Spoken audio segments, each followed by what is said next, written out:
Ձերք բերեք իտալական նրբագեղ ու բարձրակարգ սալիկների նշված տեսականին, վճարելով բացառիկ 4400 դրամ 1 քառակուսի մետրի համար։ Հակոբ, մի քանի հարց տամ։ Առաջինը, տեսեք, ասում եք, եթե որոշակի դրական բան արձանագրվում, հարկային եկամուտների աճ, տնտեսական աճ եւ այլն, դա ներքին գործոններով է պայմանավորված։ Նույնիսկ որ ասում ենք 22 թվականին սկսած աճը ամբողջովին էկզոգեն էր, լավ կառավարության ղեկավարն ասում էր, ոնց մենք դեմոկրատական երկիր չլինեինք, եթե Ռուսաստանից SWIFT-ը չանջատեն, իրանք փողերը հայկական բանկերով չէին տանի։ Բայց հենց խնդիրները առաջանում, ասում եք, դա էլի արտաքին հարց է։ Այսինքն աճը դրականը մեր ներքին գործոններով է պայմանավորված, նվազումը արտաքին գործոններով է պայմանավորված։ Հիմա օրենքով նախատեսված թիրախից 9.8% պակաս հավաքագրում է եղել։ Ներքին որևէ խնդիր չունենք։ Դուք ասում եք հարկային վարչարությունից գոհունակություն կա, մենք տնտեսվարողների հետ խոսում ենք, դեռ դժգոհություն կա։ Կա դժգոհություն։ Եվ օտարերկրյա կապիտալի արտահոսքը նաև այդ դժգոհության մի մաս կա։ Վարչարության խնդիր կա նաև։ Դա առաջի հարց, այսինքն մենք ներքին ինչ բաց թողում ունենք, որի պատճառով հավաքագրումները չեն կատարվել, եւ սա չեմ խոսում միայն վարչարության մասին, լավ, օրինակ տնտեսական աճի դանդաղում ունենք, նվազվել է բազան։ Մենք ստեղ Հայաստանի իշխանությունները որևէ խնդիր ունեն, թե չէ։ Մյուս հարցը վերաբերում է տուգանքներին։ Դուք որոշակի հաշվարկ ունեք տուգանքների, ասենց ասեմ, գրված ծավալը, ոչ թե վճարված, այլ որ եկել է ախտորոշվել է, որ այսքան խախտում ա եղել եւ այսքան տուգանք պետքա տնտեսվարողները վճարեն։ Օրինակ մի քանի տարվա դինամիկան 23, 24, 25 չկա, 22, 23, 24։ Եթե այդ դինամիկան ունեք, կխնդրեի ներկայացնել։ Եվ երրորդ հարցը վերաբերում է Զանգեզուրի պղնձամոլիբդենային կոմբինատին։ Ես հարցում եմ ուղարկել ՊԵԿ, ձեր տեղակալներ պատասխանել, օրենքի վրա հաղորդում կատարել, շնորհակալություն, բայց ինձ հետաքրքիր է, որովհետև կանխավճարներ միշտ էլ վճարում էին, ինչ էս երկիրը ստեղծվել է, այդ համակարգը գործում է, բայց ես չեմ հիշում մի դեպք, երբ Զանգեզուրի պղնձամոլիբդենային կոմբինատը 1000 խոշորագույն հարկատուների ցանկում ընդգրկված չլինի։ Եկեք ընդունենք, որ ստեղ խորքային խնդիր կա։ Եվ այդ խնդիրն առաջացավ այն պահից, երբ Հայաստանն օրինակ կառավարությունը բաժնե մաս ունեցավ։ Թերևս այսքանը, հետո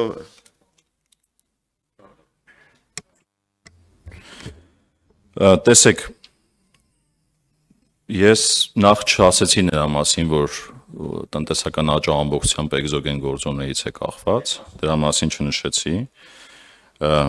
Մյուսը ասեցիք թիրախ, օրենքով սահմանված թիրախ, եւ ես սկսեմ այստեղից։ Իրականում օրենքով թիրախներ չեն սահմանում, պարոն Խաչատրյան։ Օրենքով կանխատեսում է իրականացում հարկային եկամուտների, որը դառնում է ծրագիր։ Իր որոշակի ռիսկերով։ Եկեք ընդունենք, որ հարկային եկամուտների հավաքագրումները միայն վարչարությունից կախված չեն եւ կա տնտեսություն, որը բազան է, որտեղից հավաքվում է։ Եվ բնական է, երբ որ մենք ասում ենք կա կանխատեսում, որի հիմքում ընկած ենթադրությունները այդ պահին հայտնի փոխվում են տարվա ընթացքում, այստեղ կառավարության գործը թափանցիկ եւ բաց ձևով մեկնաբանելն է, թե որոնք են այդ գործոնները, եւ ես նշեցի, որ տարվա ընթացքում մի քանի անգամ դեպի ներքև կանխատեսումների վերանայումներ են եղել։ Եվ հետեւաբար այս խնդիրը չկա։ Հիմա աճի տեսանկյունից երևի ավելի ճիշտ կլինի էկոնոմիկայի նախարարության հետ խոսակցություն ունի, բայց քանի որ ես ինքս զբաղվել եմ, ուղղակի կարճ ասեմ, որ տնտեսական, եթե ձեր ասածը տեղի ունենար, այսինքն միայն արտաքինից կախվածության խնդիր լիներ, ապա մեր տնտեսական աճի, օրինակ ներուժը, հնարավորությունները չէին աճի, եւ փաստացի տարբեր գնահատումներով արդեն 5%-ի շուրջ են հասել այն դեպքում, որ մինչեւ օրինակ 2022 թվականը 4-ի շուրջ էին, իսկ դա նշանակում է, որ նաև կառավարության գործողությունները բերել են նրան, որ հնարավոր է եղել այդ արտաքին հոսքերի ինչ-որ մասը վերածել հնարավորությունների եւ դրա արդյունքում նաև ներուժը բարձրացել է։ Հիմա գանք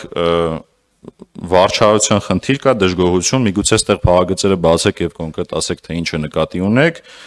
միգուցե դրվագային ինչ-որ օրինակներ են, բայց նշեմ այս տարվա մասին, օրինակ հունվար-ապրիլով ամփոփումներ ունենք եւ դրա մասին նույնիսկ գործարարների հետ հանդիպեցինք, գործարարները ինչ էին ասում, գործարարները ավելի շատ բողոքում էին պատմական կուտակված ինչ-որ խնդիրներից, որոնք քննչական կոմիտեում են, բայց երբ որ եկանք խոսելու կոնկրետ վարչարության արդյունքներից, մենք ցույց տվեցինք, որ ավելի քիչ տնտեսվարող ստուգելով մենք ավելի մեծ բացահայտումներ ենք իրականացնում։ Օրինակ այս տարի մոտավորապես 6000 տնտեսվարողի հարկ վճարողի ենք ստուգել մեր տարբեր գործիքներով, անցած տարվա 10-11000-ի դիմաց, այն դեպքում, որ դրա արդյունքում բացահայտումները, առաջադրումները գումարների մեր հարկ վճարողներին 20%-ով աճել են։ Այսինքն այս տեսանկյունից մենք փորձում ենք ավելի քիչ անհանգստացնել վերլուծական գործիքներ զարգացնելով, բայց դժգոհությունը եւ գոհունակությունը հարաբերական են, այսինքն ժամանակի ընթացքում դժգոհությունը հետ է քաշում, գոհունակությունն է ավելանում եւ այդ երևույթը կարծում եմ ցուցանիշներով հիմնավորվում է։ Ինչ վերաբերվում է տուգանքներին, բուն տուգանքների վիճակագրությունը, հենց կոնկրետ տուգանքների մասին վիճակագրություն ձեռքի տակ չունեմ, բայց ունեմ մեր բոլոր վարչարական գործիքներով առաջադրումները, այսինքն կան դրանց մեջ կան եւ ակտեր կան եւ օրինակ ծանոթություններ, որոնք որ ճշտումներ են իրականացնում դրա արդյունքում եւ դրա պատկերը հետեւյալն է։ Օրինակ եթե 22 թվականին 76 միլիարդի առաջադրում ունենք, ապա 24 թվականին դա գրեթե կրկնապատկվել է 151 միլիարդ թիվ է հասել եւ այս տարի էլ նշեցի մենք եթե նայենք օրինակ մեր հունվար-ապրիլով դեռ ապրիլն ենք ամփոփել, այդտեղ էլ 18%-անոց աճել, այդտեղ ունենք այդ առաջադրումների եւ ձեր մյուս հարցը, որը վերաբերվում էր Զանգեզուրի պղնձամոլիբդենայինին, տեսեք 24 թվականի արդյունքներով Զանգեզուրի պղնձամոլիբդենային կոմբինատը ունեցել է իրացումների նվազում 23 թվականի համեմատ, այդ պատճառով 25 թվականի վճարման ենթակա ռոյալթին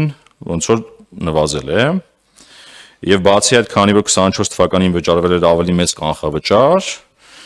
դրա մասը առաջի եռամսյակում վերադարձվել է, այսինքն ավելի շատ է վճարվել կանխավճար, առաջի եռամսյակում վերադարձվել է, ինքը քանի որ մեծ հարկ վճարող է, այո, ինքը քանի որ մոտապես եթե չեմ սխալվում 21-22 միլիարդի մասին է խոսքը, մեկ անգամյա գործարքի արդյունքում վերադարձ է եղել եւ այդ 21-22 միլիարդի պատճառով միանգամից ինքը դուրս է եկել այդ 1000 խոշորի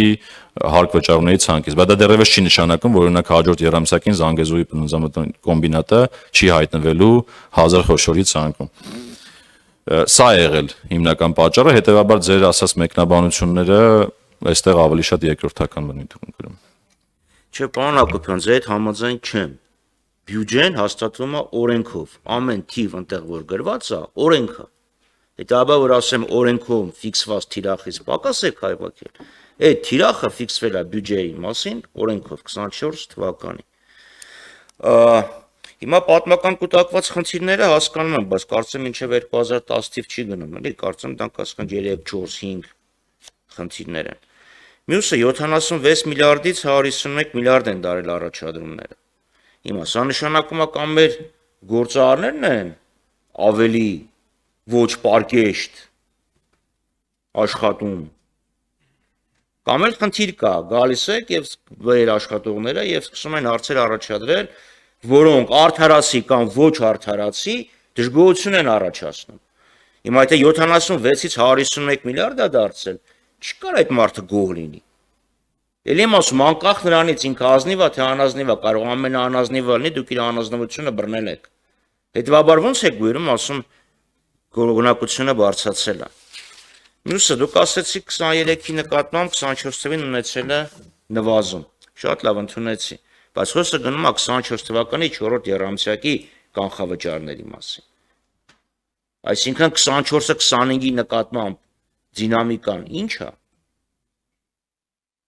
Եվ մի հարցի ուղղակի տեղեկատվական, քանի որ ես հարկայինի լուծեր պետ եկամուտների կոմիտեի թվերին մի քիչ ավելի եմ հավատում, քան վիճակագրական կոմիտեի, ինձ հետաքրքիր է տարվա կտրվածքով արտաքին առևտրի վիճակագրությունը, ու տեղեկատվական։ երբ հասանելի կլինի։ Կայքի վրա երբ եք դնել։ Ու մեկ էլ մի հարց տեղ ասեցիք, որ սեփական բնականում ապրող, հասկանալի որ բնակում է սեփական բնականում, դա գեներացված տնտեսական աճը սկսել է ներառվել մեր տնտեսական վիճակագրության մեջ։ Զուտ եկատվության կարգով այդ երբվանից է սկսել։ Շնորհակալություն, պարոն Խաչատրյան։ Ներեք հիմնական միջոցների կուտակումը դա ավելի շուտ գնում է որպես վիճակագրական ուղում։ Ինձ ուղղակի հետաքրքիր է, իմ կապիտալի կուտակման մասն է խոսք։ Կոնկրետ, օրինակ դուք տեղեկություն ունեք այդ հիմնական միջոցները, դրանք օրինակ արտադրական միջոցների կուտակումներ են, թե օրինակ ճանապարհների կապիտալ շինարարությունը գնում է որպես հիմնական միջոցների կուտակում, այստեղ հասկանում եք, չէ՞ շատ էական նյուանս կա։ Շատ լավ։ Սկսեմ հերթով սկզբից։ Տեսեք դուք ինչ եք ասում, ասում եք, եթե օրինակ ֆիքսեինք, որ դա օրենքով թիրախ է, հարկային եկամուտները, տեսեք, այլ հավասար պայմաններում դուք ինչ եք ասում եք, տարվա ընթացքում, երբ որ տեսնում եք այդ թիրախից ներքև եք իջնում, գնացեք ճնշեք հարկ վճարողներին, թող ավել հարկեր վճարեն։ Այսինքն այն դեպքում, որ դուք բողոքում եք դժգոհությունից։ Չէ, ասեմ, ձեր ասածը դա է ստացվում։ Ասեմ, ես ասացի, պարոն Խաչատրյան, դուք խոսեցիք, հիմա պատասխանեմ, հետո կարձագանքեք։ Չէ, ես ասեմ, ձեր ասածը դրա մասին է,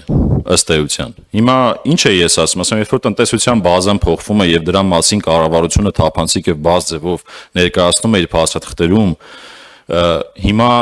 եւ բացի դա էլ ստվերի նվազումը շարունակում է, դա նշանակում է, որ վարչության ջանքերը նորմալ շարունակվում են ստվերի նվազման, իսկ այն ինչ որ նվազում է, իր օբյեկտիվ բացատրությունը ունի եւ դրա տակ ընկած են տնտեսական գործոններ։ Այսինքն այդտեղ հավաքագրման թերացում որպես այդպեսին չկա։ Հիմա գանք այդ իմ հնչեցած թվի արձագանքին, որ ասում եք կրկնապատկվել է մեր առաջադրումները, նախ պետք է նկատի ունենանք, որ տնտեսության մասշտաբն է մեծանում եւ հետեւաբար անվանական թվերով կարային այդ ցուցանիշները աճեին, բայց մյուս կողմից այս ինչ որ ես խոսում եմ, հիմնականում խոսում եմ մեր գործիքների կատարելագործման մասին, այսինքն մեր վարչարության գործիքները երբ որ կատարելագործվում են, բնական է, որ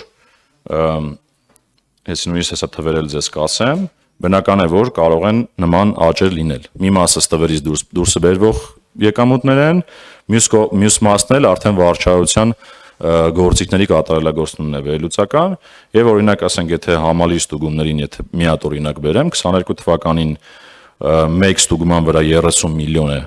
եղել, այսինքն մի ստուգման բացահայտվել է միջինում 30-31 միլիոն, 24 թվականին մեկ ստուգմամբ 80-ից 83 միլիոն, ինչը նշանակում է, որ կրկնակից ավել անգամ այդ վերլուծական գործիքների թիրախանությունը բարձրացել է։ Բացի դա, կարևոր է նաև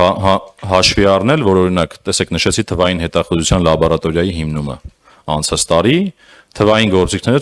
թույլ են տալիս ավելի մեծ բացահայտումներ անել եւ դրա վառ օրինակն է օրինակ անցած տարի զովքի գործը, որը բոլորս տեղյակ ենք, թե ինչպիսի խոշոր մեծ բացահայտում եղավ, մենք էլ օրինակ անցած տարվա դեկտեմբերին նմանատիպ մի հատ դրան մոտ, բայց ոչ այդ մեծ սավալի էլի բացահայտում թվային գործիքներով արել ենք։ Այսինքն գործիքակազմի կատարելագործում է սա նշանակում եւ ոչ թե բարեխեղճության մակարդակի վատացում կամ անբարեխեղճության խորացում։ Հիմա գանք մյուսին ԶՊՄԿ-ի հետ կապված մեկնաբանեցի, հիմա ճիշտ ասած ձեռքից տակ չունեմ այդ ձեր ասած 24-ի 4-րդ երամսակի ցուցանիշները, բայց կարող ենք աշխատանքային կարգով փոխանցել, բայց ամեն դեպքում պատմությունը դա է, այսինքն ինքը գործունեության եւ իր տեմպերի եւ իր ակտիվության տեսանկյունից խնդիր չունի։ Խնդիրը ընդամենը հարկ վճարելու ժամանակաշրջանի հետ է կապված եւ դա է պատճառը, որ այդ մեկանգամյա վերադարձ ունենք։ Առևտրի վիճակագրությունը խոսքը 25 թվի տարեկանի մասին է, թե 24 թվի տարեկանի մասին եք խոսում։ Ես իմ գործընկերների հետ կստուգեմ, մի հատ տեսնեմ մենք արդյոք չենք հրապարակել 24 թվի տարեկանի, եթե չեմ սխալվում, պետք է որ կայքում հրապարակած լինենք։ Անցած շաբաթ չի եղել։ Շատ լավ, կճշտենք կճշտենք աշխատանքային կարգով կտեղեկացնենք, թե սա երբ է հրապարակվելու, բայց մենք սահմանված կարգով ընդհանրապես երամսյակների արդյունքներով մեկ ամսվա ընթացքում հրապարակում ենք։ Հիմա սեփական բնակարանի այդ հարցը դա, եթե չեմ սխալվում, բավական երկար ժամանակ 18 թվականից է հնայի վիճակագրությունը, եթե չեմ սխալվում, վերանայվել այդ տարիներին մոտ, ու ինքը սկսել է ներառվել, բայց ինչը տեղի ունենում, երբ որ բնակարանային շուկան մեծ ակտիվություն ունի ու գների աճ է գնում, մեթոդաբանորեն այդ մարդկանց ոնց որ բնակարանների գները աճում են, շատ դեպքերում օրինակ մարդիկ բնակարաններ են առնում տարբեր, բայց իրենք չեն բնակվում, օրինակ ազատ բնակարանը գրանցվում է որպես լրացուցիչ տնտեսական աճ կամ լրացուցիչ ավելացված արժեք։ Այսինքն այս երևույթը կա վիճակագրության մեջ, որը բերում է որոշակի շեղման։ Եվ վերջի հարցը վերաբերվում էր կապիտալի կուտակմանը, սա այսօր որոշել եք բոլոր հնարավոր հարցեր ինձ տալ, ես իհարկե հիմնական միջոցներին է վերաբերվում դա, եւ այդ որ ասում եք ինքը մնացորդային էլեմենտը ճշգրտում է, իրականում այդպես չի, այնտեղ կա մի հատ առանձին տող, այսինքն հիմնական միջոցների մեջ մի հատ տող կա առանձին, որը այո ձեր ասածն է, բայց այդ հիմնական միջոցների կապիտալի կուտակման մեջ երկու կտոր կա, հիմնական միջոցների կուտակում եւ առանձին երկրորդ տող, որը ձեր ասած այդ էլեմենտն է ճշգրտող։ Հիմնական միջոցների մեջ մտնում են եւ շենքշինությունները, եւ սարքավորումները, եւ ճանապարհները, որոնք նաեւ հիմնական միջոցներ են ըստ էության գեներացնում։